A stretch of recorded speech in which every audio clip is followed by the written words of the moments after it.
ako, di makulong, di makulong. I can make the confession now, if you want. Mr. Chair. Talagang niyayari ko. Pero wag mo naman, mga pulis kawawa naman. Meron akong death squad, pero hindi yung mga pulis. Sila rin yung mga gangster. Yung isang Mr. Chair. gangster, utusan ko, patayin mo yan, kaya kung hindi mo patayin yan, patayin kita ngayon. Bakit mo isakripisyo yan sila? Alam mo, sir, ganito, ha? Mabutit na lang nandito, if you give me time. Ang pulis, sir, kawawa. Hindi mo alam, ito, nandito itong mga, pag ang pulis na pahilan ng kaso, sir, suspended yan. Wala ng pagkain yan sa...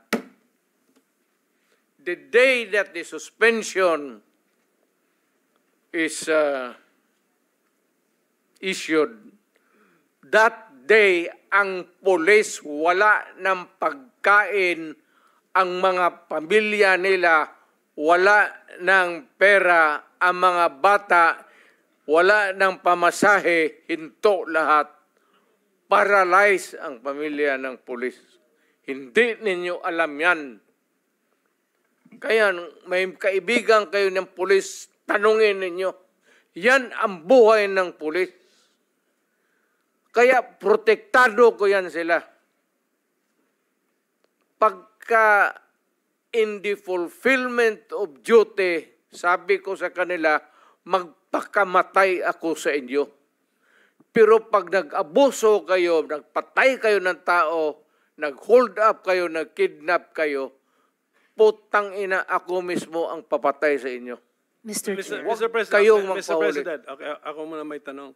Kasi medyo nalito rin po ako. So, ibig niyo sabihin, gusto niyo proteksyonan yung police, ayaw niyo silang gamitin sa maipit sila kasi kung masuspend sila, kawawa pamilya niya. Tas nabanggit niyo, may sarili kayo ngayong tinayo na hit squad. Is that what you're trying to tell us? Para hindi po kami nalilito po. I mean, can we be very clear? Hindi naman Salitang ano po ito? Salitang diretso. Opo. Hindi naman death squad. Basta alam ng tao sa Davao na nandyan ako at magkamali ka and you commit a heinous crime at walang mapuntahan yung agrabyado, ako yan. And then how do you remedy the situation, Mr. President? Or how did you remedy those situations na nalapitan ka? When I am called for another investigation, sir, sabihin ko, hindi ko man ito drama. Tanungin niyo ako ulit, tapos, well, my experience, 73 years old na ako, sir. So, in a few years, 2-3 years, may sakit na rin ako. Gusto ko iwanan yung lahat para malaman. Thank you, Mr. President.